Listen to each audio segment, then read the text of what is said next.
Welcome into another video in my series where we're going through all the weapons inside of Modern Warfare 3 to see how viable these weapons are for us to be using inside of our Zombies game mode. This is going to include the aftermarket conversion kits, the aftermarket parts, as well as the MW2 weapons. So if you guys are new around here and you like everything Call of Duty Zombies, make sure you are subscribed with those bell notifications turned on so you're not going to miss out any future uploads from myself.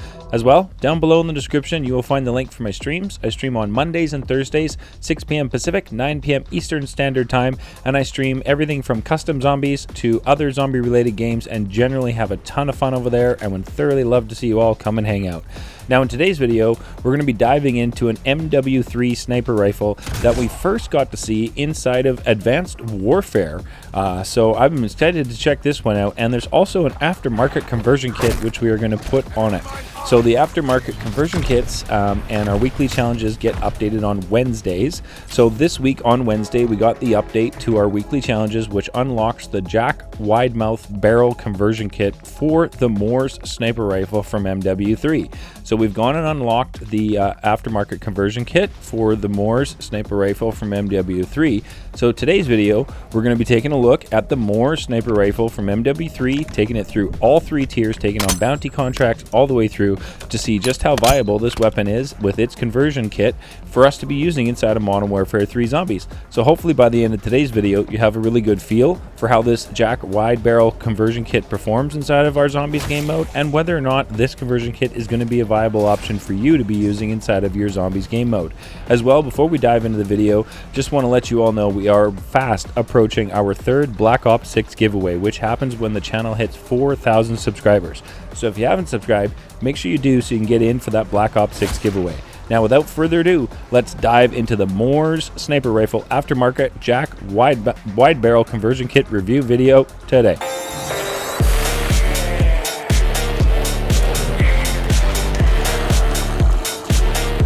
Alright, welcome into today's video where we're going to be checking out the brand new Week 1 aftermarket conversion kit for the Moores sniper rifle. It's the Jack Wide Barrel aftermarket conversion kit, so we're going to be checking that out today, and we have the Mark of the Survivor camo on there, which is unlocked by completing all 5 waves of the new Unstable Rift. I'm super excited to have that camo, and so we're going to be keeping that one on this sniper for the run today. So welcome in everybody, thank you so much for tuning in, I truly do appreciate that. Now when we spawn in and do our weapon testing videos, I put on all of my perks with no additions to the weapon to make it any stronger whatsoever, so no pack-a-punch, no ammo mods, and no tools. I do play on mouse and keyboard, so I use Deadshot Daiquiri as I like the extra critical damage that provides. So here we are, we're grabbing our first bounty contract of the day, and like I said, we take these on with the base weapon, so absolutely no additions to it whatsoever. Now I do have the Moores sniper rifle to max level, so if there are some parts and attachments in the build that you don't have unlocked, maybe just continue on leveling up your Moores sniper rifle and you should be able to get those attachments unlocked. I do have the build in the video, so I've got you covered there, no need to worry. But I mean, I was intrigued. I was definitely intrigued during this first bounty contract, seeing some shots doing some decent damage to our Mangler here inside of Tier 1. Some shots doing almost nothing. It was really confusing. I was trying to figure out if you needed to hit critical shots with this, if you needed to hit body shots. Like I couldn't tell where the the most damage shots were coming from. But we did manage to finish off our first bounty contract of the day with the blunderbuss conversion kit for this sniper rifle on, and it wasn't too bad. Like it definitely was a little bit of a bullet sponge, but it definitely wasn't much of a struggle. This weapon definitely handled zombies, not much of a problem. So now it was off to visit the Pack-a-Punch machine, and for those of you that might be jumping into zombies for the first time as it's on Game Pass, if you visit Pack-a-Punch and melee the Pack-a-Punch machine and see it turn green, at that point you can then use your Pack-a-Punch crystals or use the Pack-a-Punch machine, and that will keep your camo on your weapon for the rest of the run. The key to this is just meleeing the Pack-a-Punch machine once to have it turn green. So if you melee it once, it doesn't turn green, just melee it again.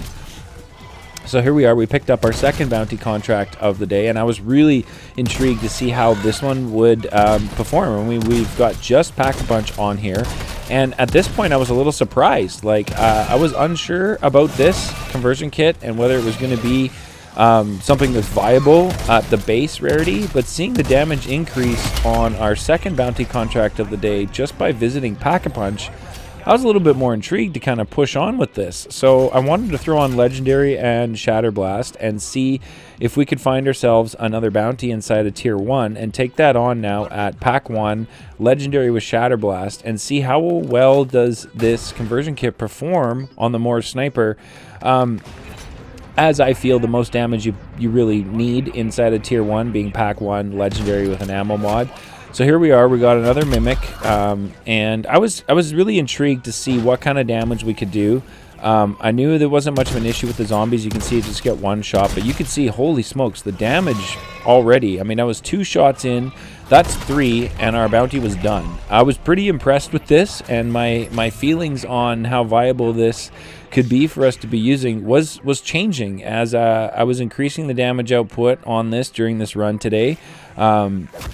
So that was definitely something that was, I couldn't believe how fast that one went down compared to the first bounty of the day, just by, you know, putting on Pack-a-Punch and then a Legendary tool. So at this point, I wanted to push into Tier 2 and grab another bounty contract and see how this would perform in Tier 2 with the bounty being stronger, but I don't want to increase the damage output on this conversion kit. Now, when I went to grab the bounty, I saw a player was down, so I ran in, picked up the bounty, and then made it over to our player who was pleading for help and made sure that we got them back up and into the fight, as pleading for help inside of MW3 Zombies is never a good feeling. So he's back up, he said thanks, or they said thanks, and so I just replied no problem, and then we pushed on forward towards our bounty contract inside of Tier 2, being only Pack 1, Legendary with Shatterblast. I was really intrigued to see how this would perform. Like, it did well against the last bounty inside of Tier 1, Pack and Legendary, and I could already tell during this fight that it wasn't doing too bad against the Mimic bounty here inside Tier 2, being only Pack 1. Also, the struggle for plates, I feel a lot of us are encountering right now. So let me know what your thoughts are on that, if that's something that they need to address. I kind of feel like it is. But this bounty inside of Tier 2, you can see for crowd control, I have zero concern for the zombies whatsoever. Just one shot, they're gone. But the bounty was definitely taking some significant damage at Pack 1 inside of Tier 2 at Legendary. So I was definitely feeling, confident using this. I never thought I'd be saying that with the sniper rifle inside of Zombies. So at this point, I wanted to go off to Pack-a-Punch again and increase the damage output of this conversion kit one more time to take it to Pack 2.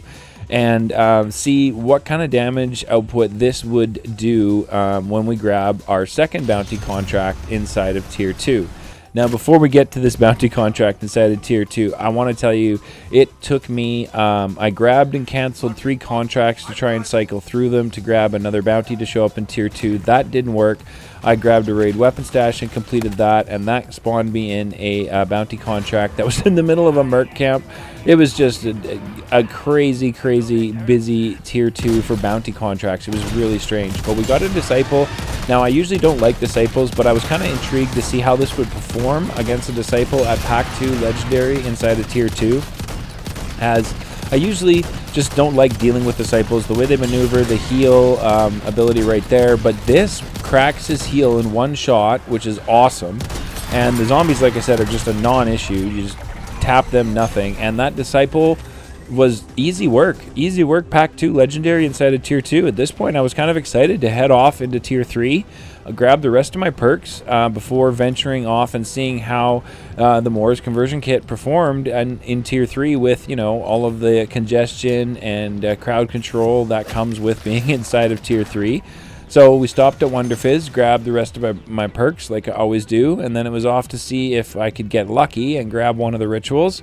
Also, just so Season 5, they did a small change to these rituals. So before Season 5, you could spawn in and shoot all 3 for one ritual, get it active, and then before activating and starting that ritual, you could go to the next one, shoot all 3, go to the third one, shoot all 3, go back to your first one, activate it, complete it, and that way you could claim all 3 rituals yourself. That is no longer the case. So when you spawn in now and you come into Tier 3, if you shot all 3 for one ritual and you go to the next one, you cannot shoot any of the symbols until you have completed that first ritual. So that's a new change to the ritual Easter egg for the legendary tool and the PAP3 crystals inside of Modern Warfare 3 Zombies. Now on screen, while I was talking about that, you guys are watching crowd control at pack level 2 inside of tier 3 with this aftermarket conversion kit, and you can see it was definitely handling the crowd control inside of tier 3 at pack 2. We had a standard HVT and Mimic show up, which again wasn't much of an issue. I definitely wasn't able to push forward at pack 2 with this inside of tier 3, but you know, by slowly backing up, I was definitely able to control the crowd control in front of me and dish out the damage to them. You can see three to four shots depending where you hit the zombies at pack 2, and they're gone. So definitely a viable option. You can see on screen at pack 2. Like, I definitely feel like this is going to be something, if you need to run it at PAP 2, you can inside of tier 3. So seeing how well it did with crowd control at PAP 2, it was time to throw on our PAP 3 crystal that I bring in with me every match and see how it handles crowd control now at Pack-a-Punch level 3. And I was not disappointed at all. Like, this sniper rifle, of course it's a sniper rifle, so it's going to have a ton of damage. But the conversion kit allows you to fire it at a much quicker fire rate, which is awesome. So this becomes a lot more viable. I didn't have mags of holding to test. I definitely would have liked to see what it was like with mags of holding, but I feel like you could really just spam this as quick as you can and it'll shoot that fast. So I was really impressed with the damage output on this conversion kit. Now I wanted to go and visit our good friend Zhorde, the Guardian of the Arches. And I tell you, I felt the plate issue right here by taking it down by Zhorde, the Guardian of the Arches, when he was firing up his laser attack.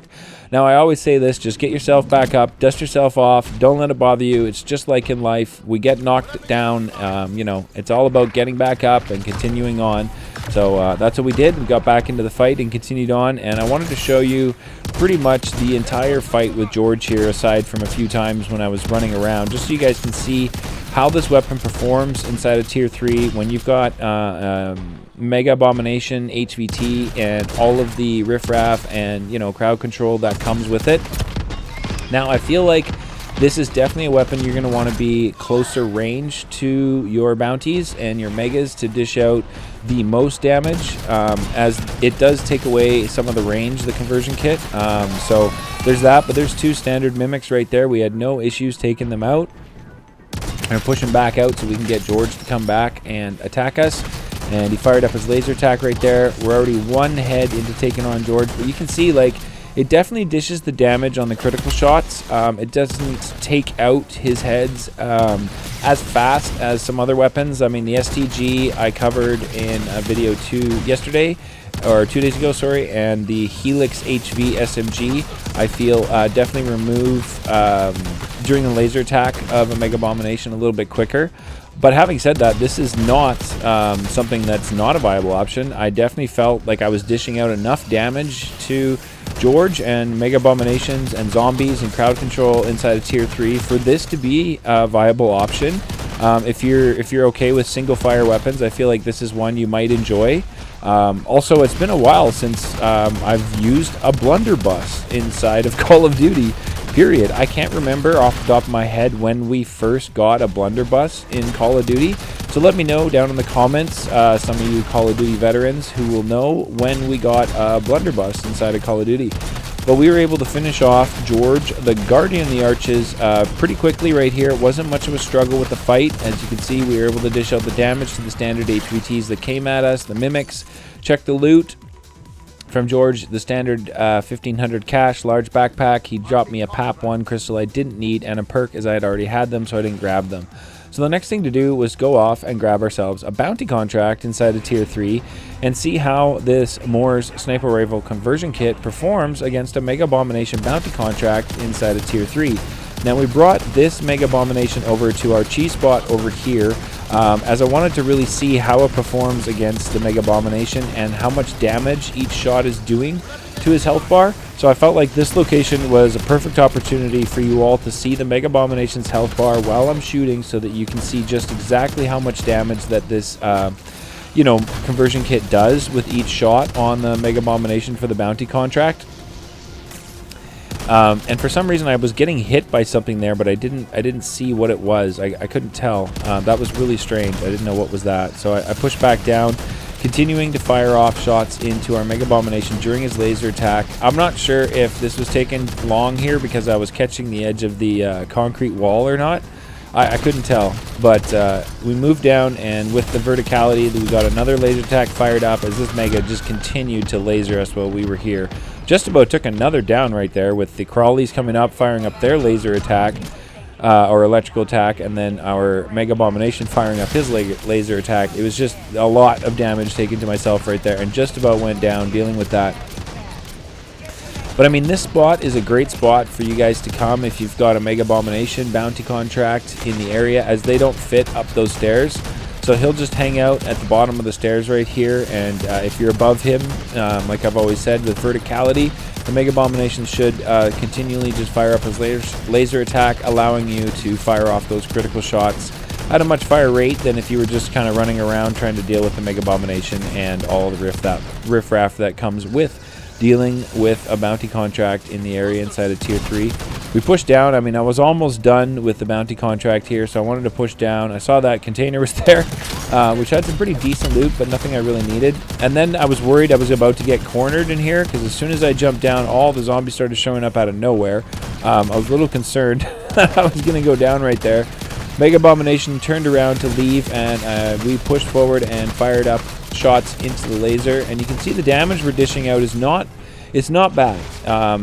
For a bounty contract, I feel like there are quicker options, probably because of rate of fire and possibly because of range I'm at. I feel like if maybe you were really close trying to barrel stuff the Mega Abomination, that this conversion kit would probably perform best. Although I do find inside of tier 3, getting up close and personal to a Mega Abomination bounty contract can be really tricky with all of the other zombies and HVTs that can spawn in the area. But we managed to finish that off. I definitely felt confident dealing with that Mega Abomination inside of tier 3. Wasn't much of an issue for me. Felt really comfortable using this. I was having fun. I mean, this gun sounds amazing to use with the conversion kit. It definitely hits hard, which is awesome to see, and tons of fun to use, definitely. So I wanted to stop into tier 3 before I left and grab a jug suit as I was out. Now, that was my first mistake. I noticed now that I probably was not going to get to an exfil and was going to have to hang out until the final exfil on the map, as I stopped in to grab decoys and ammo before I head out of tier 3. And here I was really unsure, really unsure if I was going to make that exfil. I didn't see any other ones on the map, so we managed to find a vehicle. I got into it, and I tried to haul ass to this exfil and get here as quick as I can. You can see the storm was here. I still thought I might have had a chance to get over to it. My vehicle died, which was definitely no bueno. The Merc camp almost took me out, which was another no bueno. I was pushing here. You can see on my TAC map, I still had an opportunity to call in that exfil chopper, and then just before I got to land, the storm had consumed that exfil. So now there was no more exfils on the map. I was a little bit concerned about getting off to the final exfil and dealing with the just absolute craziness that is the final exfil with this one-shot blunderbuss Moore's conversion kit. I was really kind of nervous about this situation. I didn't know, how it was going to perform. I know we get everything thrown at you at the final exfil, so I just did not know. I was so glad there was an ether tear right there for me to get up in the air and then float out of the ether storm so that I didn't lose my durable gas mask. So there was one other thing I needed to do before getting off to that final exfil, is I wanted to make sure I stopped at a ammo cache to refill my durable gas mask, as this was the final exfil. There's 2 minutes to go in the match and the helicopter landed. Now I wanted to show you guys the entire final exfil using this Moore sniper rifle with the aftermarket conversion kit for week 1, because I made a mistake here. Getting on the helicopter right away is definitely not the play, as the final exfil chopper stays a set amount of time. No matter when you get on the helicopter, it does not matter. It will not leave. So it sticks here. I think it's 70 seconds or something like that, and it just absolutely stays. I haven't taken the final exfil in a long time. I think it's season 1 was the last time I did this. So I figured I'd just hop on, and I was waiting for the timer to go down, and it was just an absolutely jam-packed helicopter with just absolutely insane amounts of elites, disciples, armored zombies. It was absolutely craziness. I continued to stay in here and dish out the damage.